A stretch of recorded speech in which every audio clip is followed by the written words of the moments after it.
কাসীরান লাআল্লাকুম তুরহামুন। ওয়া ক্বালা আল্লাহু তাআলা আইযান ফি কিতাবিহি। এই হেসুনি উকি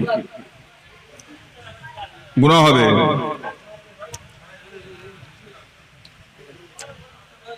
কুরআন পাকের আয়াত পড়তে হাসছো। ইয়া আইয়ুহাল্লাযীনা আমানু নুদিয়া লিস-সালাতি মিন ইয়াউমিল জুমআতি ফাসআউ ইলা যিকরিল্লাহ। ওয়া ক্বালা আল্লাহু তাআলা ফি আয়াতিন উখরা ওয়ালাসাউফা ইউতিকা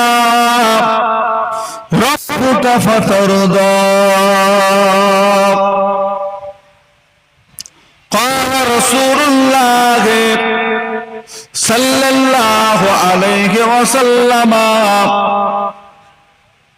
আলাইকুম বিসুন্নতি ওয়া সুন্নাতিল খুলাফায়ে রাশিদিন আল মাহদিয়্যিন।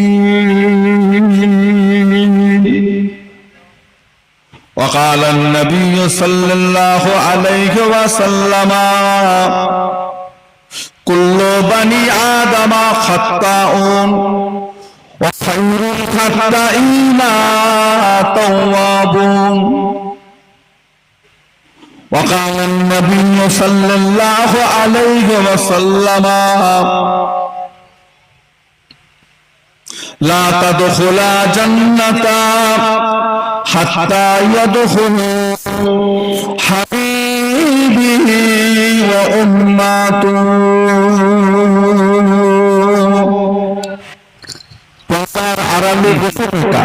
আমার মা ও বোনেরা, আল্লাহর ওলির জলসা ও মাহফিলের একনিষ্ঠ খাদেম কর্মী আমার কমিটি ভাইজানগণেরা, আল্লাহর দরবারে লাখো কোটি শুকরিয়া। আল্লাহ পাক আপনাকে আমাকে এক জায়গায় বসিয়ে একত্রিত করে আল্লাহ রাসূলের দুটো কথা শুনবার মতন তৌফিক এনায়েত করেছেন। তাই আমরা সকলে মিলে আমাদের আল্লাহর শুকরিয়া আদায় করি। সকলে বলুন আলহামদুলিল্লাহ। এই সময়টিতে আল্লাহ পাক কিছু মানুষকে বিমার দিয়ে নার্সিংহোমে, হসপিটালে, বাড়িতে আল্লাহ শুইয়ে রেখেছেন। কিছু মানুষ আমার শয়তানি ধোঁকায় পড়ে তাসের আড্ডায়, জোয়ার আড্ডায়, জেনার আড্ডায়, নোংরা জায়গাতেও কিছু মানুষ বসে আছে।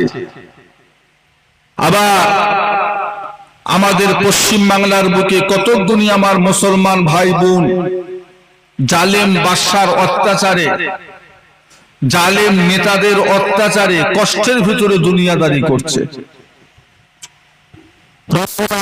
আল্লাহ পাক আপনাকে আমাকে ওই সমস্ত বিপদ আপদ মুসিবত থেকে হেফাজত করে অল্প সময়ের জন্য দুনিয়ার বুকের বেহেশতের বাগানে একত্রিত করেছেন। তাই আমরা সকলে মিলে আমাদের আল্লাহর শুকরিয়া আদায় করি। সকলে বলুন আলহামদুলিল্লাহ। পবিত্র মাস,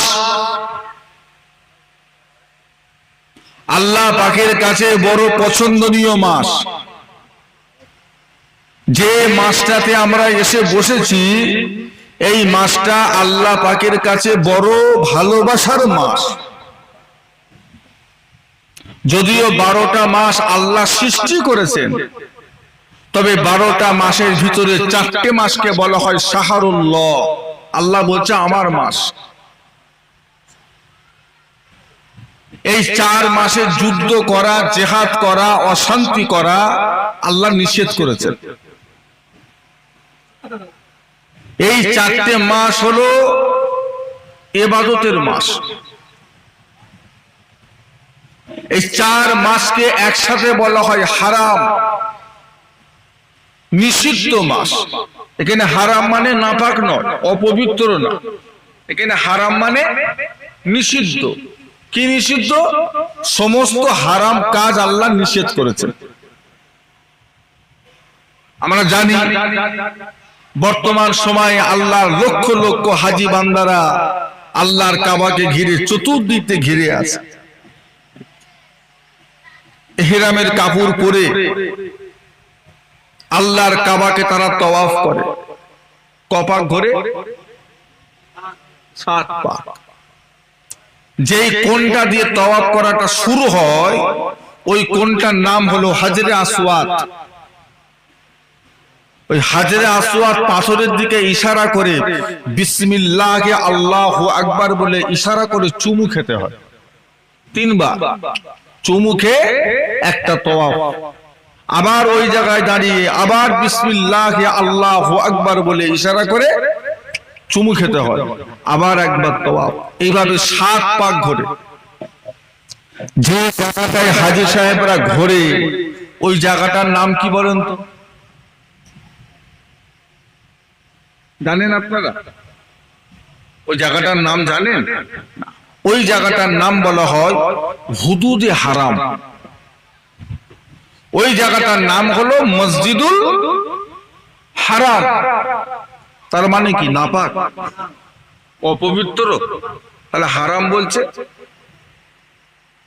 কি? হারাম ওই জায়গায় রক্তাক্ত করা হারাম, ওই জায়গায় কোনো হালাল পশুকে জবো করা হারাম। একটা হাজী ইহরামের কাপড় উপরে বিয়ে শাদী করা হারাম। একটা হাজী ইহরামের কাপড় পরে স্বামী স্ত্রী মিলামিশা করা, ওই জায়গায় বসে বসে দুনিয়ার গল্প গুজব করা, বলেন না? হ্যাঁ, চলবে না। একটা হাজী যতক্ষণ ইহরামের কাপড় পরে থাকবে ততক্ষণ কোনো সিলাই করা বস্ত্র পরতে পারবে না। ওই জায়গাটা হলো হারাম। তাহলে এখানে এটা হারাম মানে নাপাক নয়, এখানে হারাম মানে হলো অতি পাক, পবিত্র জায়গা। কি কোন রকম আল্লাহ 4টে মাসকে হারাম করেছেন। এই 4টে মাসের প্রথম মাসের নাম হলো মুহররম, ওটা একটা হারাম মাস। দ্বিতীয় মাসের নাম হলো রজব। 3 নম্বর মাসের নাম হলো জিলকদ। আর চতুর্থ মাসের নাম হলো, বলেন না, রমজান নয়। চতুর্থ মাসের নাম হলো জিলহজ। যে মাসটাতে এখন আমরা, এটা কি মাস? এটা হলো আরবি মাসের শেষ মাস।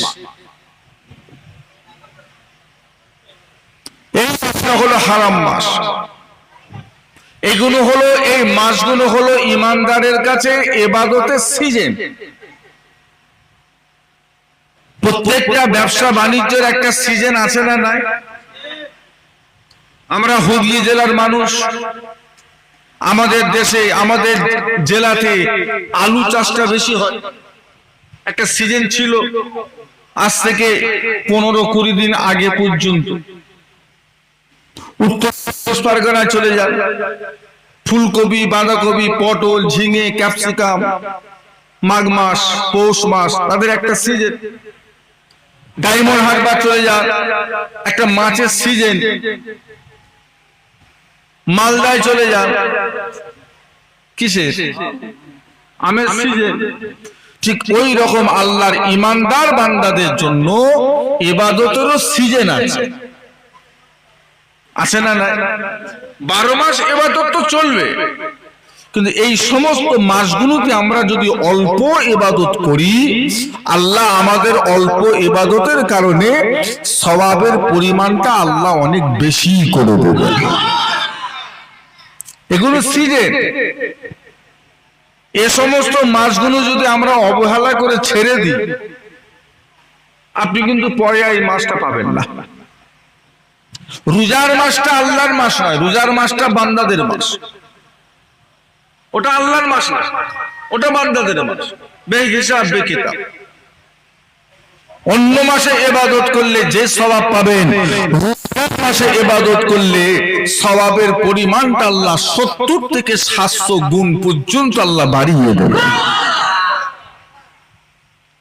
তবে এটাও সত্য কথা, যে ব্যক্তি একটা মাস রোজা পেল অথচ আল্লাহর ইবাদত করে জীবনটা গড়তে পারলো না, সে কিন্তু সামনের 11টা মাসে আর আল্লাহ ওয়ালা হতে পারবে না।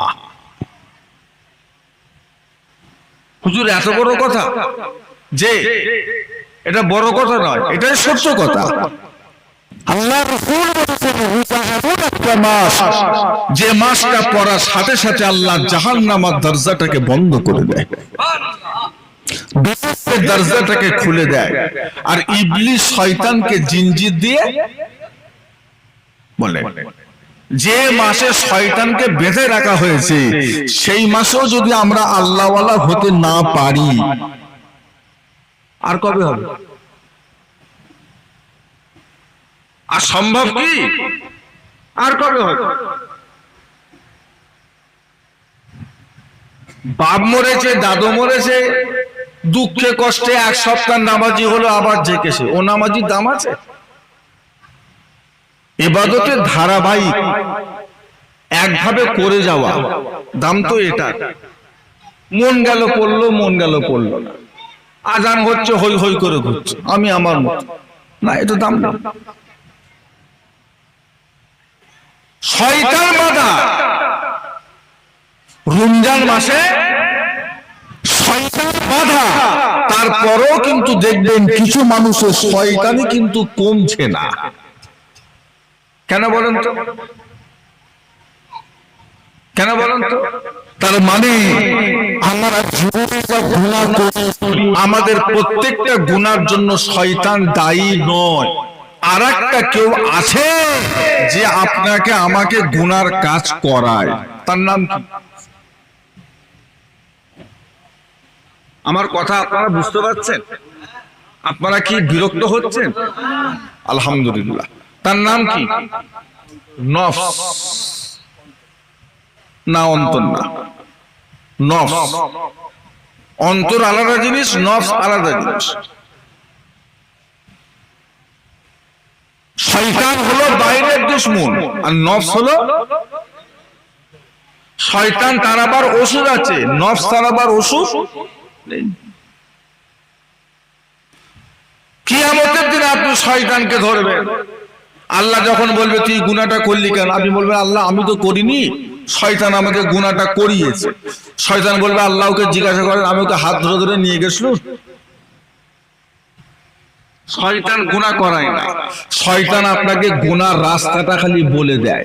ওখানে যা, একটা লটারির দোকান আছে, একবার লটারি কাট, পেলে কিছু পেতে পারিস, এই এতটুকু খবর দিয়ে দেয়। এটা হলো শয়তানের কাজ। আর সাথে করে নিয়ে যায় কে বলেন তো? একবার চল না, একবার কাট না, একবার কেটেই দেখ না, পেতেও তো পারি। একবার পেয়ে যাবার পর নাই তওবা করলি, কি হয়েছে? আল্লাহ তো ভালো, সব মাফ করে দেবে।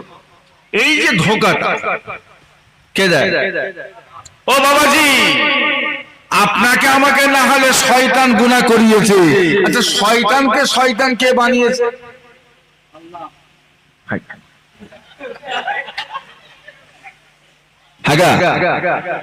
শয়তানকে শয়তান আল্লাহ করেছে? শয়তান কি শয়তান ছিল? শয়তান কি শয়তান ছিল? শয়তানের নাম কি ছিল?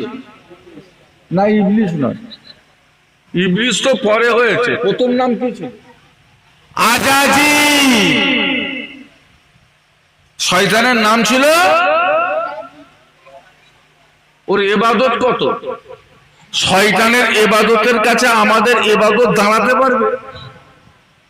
এই অস্ত্র নতুন না, 1 বছর 2 বছর। শয়তান ইবাদত করেছে 20 বছর 30 বছর, ক বছর? 6000 বছর।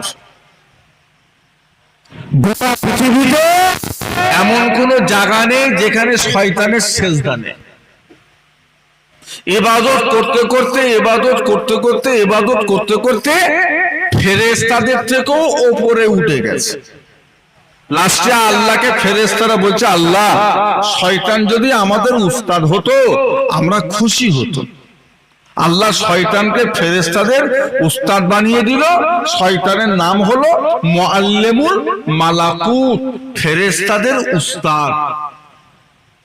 সেই জায়গা থেকে ওকে শয়তান কে বানিয়েছে? ওহ, আচ্ছা, শয়তানের আগে তার শয়তান ছিল না, তাহলে ওকে ধোঁকাটা দিল কে? নফস।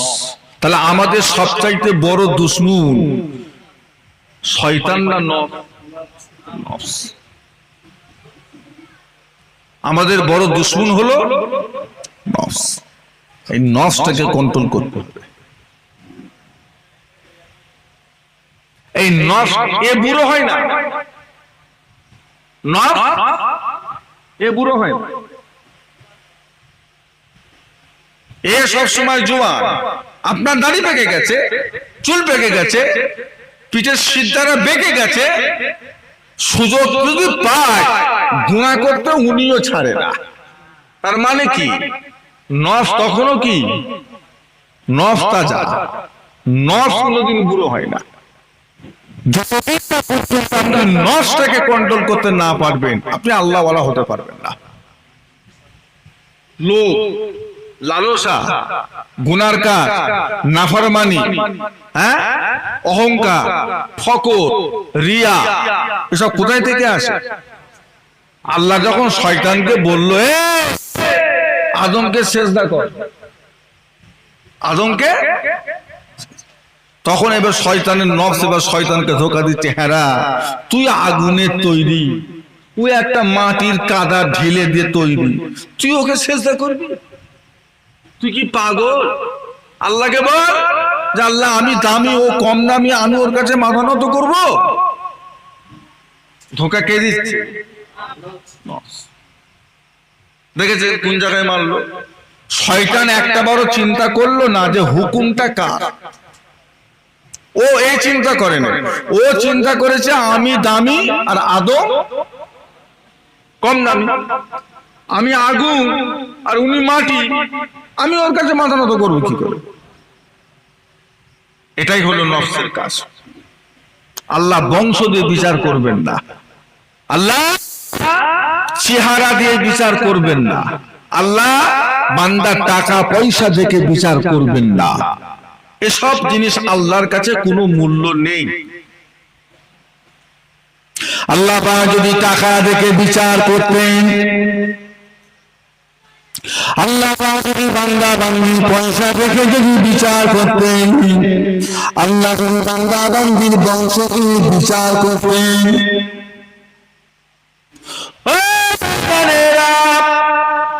আল্লাহ পাক যদি বান্দার ঘর বাড়ি দেখে বিচার করতেন, তাহলে কি হতো? আল্লাহ হযরত বেলাল রাদিয়াল্লাহু তাআলা আনহু জীবনে কোনো অত উঁচু দরজার সাহাবা হতে পারতেন না। কথা বুঝতে পেরেছে? হযরত বেলাল 100 বিঘে সম্পত্তির মালিক ছিল তো, কথা বলে না, দেখতে একদম চাঁদের মতো ফর্সা, তো কথা বলেন, বংশ খুব দামি, বাড়ি ছিল মক্কায়। একটু হাহু দেন না, বেলালের বাড়ি কোথায়? 10 বিঘে জমির মালিক ছিল, খেজুর গাছের বাগানের মালিক ছিল, কিচ্ছু। মদিনায় মক্কায় কেন এসেছিল? বাড়ি তো হাফস আফ্রিকা, মক্কায় কি করতে এসেছিল? বিক্রি। যেমন বাঁকুড়ার গরু হুগলিতে আসে বিক্রি হতে, হযরত বেলাল আফ্রিকা থেকে মক্কার বাজারে এসেছিল কি করতে? যেই লোকটা নিজে বিক্রি হতে এসেছে সে কত টাকার মালিক এবার আশা করি বুঝতে পারছে। একটা পরনার কাপড়ও আল্লাহ তার সম্মান কত বড় দিয়েছে। আল্লাহ রাসূল আমার আপনার নবী দয়ার নবী যখন মেরাজ শরীফে চলে গেলেন, আল্লাহ পাকের দিদারে মেরাজ মেরা শরীফে যখন নবী আমার গেলেন, আল্লাহ পাক সেই রাত্রে আমার আপনার নবীকে মেরা শরীফে নিয়ে গিয়ে জান্নাত জাহান্নামের কিছু কিছু জায়গা আল্লাহ পাক ঘুরিয়ে ঘুরিয়ে দেখিয়েছিলেন। ও ভাইয়েরা, নবী আমার যখন জান্নাতে ঘুরে ফিরে বেড়াচ্ছেন, এমন সময় নবী আমার জান্নাতে ঘুরতে ফিরতে একটা পায়ে দাফটের আওয়াজ নবী আমার শুনতে পেলেন। কে যেন হেঁটে চলে বেড়ায়, কে যেন চলাফেরা করে, পায়ের একটা হাঁটার আওয়াজ, খসখসে আওয়াজ। আল্লাহ রাসূল জিজ্ঞাসা করে, জিবরাইল, এই আওয়াজটা কার পায়ের আওয়াজ? এখানে আমি আর আপনি ছাড়া আর কেউ কি হেঁটে বেড়াচ্ছে? সামনে থেকে একটা আওয়াজ শুনতে পায়। হযরত জিবরাইল, ইয়া রাসূলুল্লাহ, হাবিবাল্লাহ, আপনি যে আওয়াজটা শুনতে পান, এটা জান্নাতে চলার আওয়াজে নয়, এই আওয়াজটা আসমানে চলার আওয়াজে নয়। ইয়া রাসূলুল্লাহ, ইয়া হাবিবাল্লাহ, এই আওয়াজটা হলো দুনিয়া জমিনে চলাফেরা করার পায়ের আওয়াজ। হুজুর, আপনি জানেন না?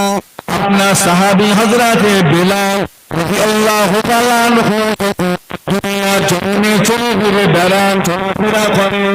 ওনার দুনিয়া জমিনে চলাফেরা করার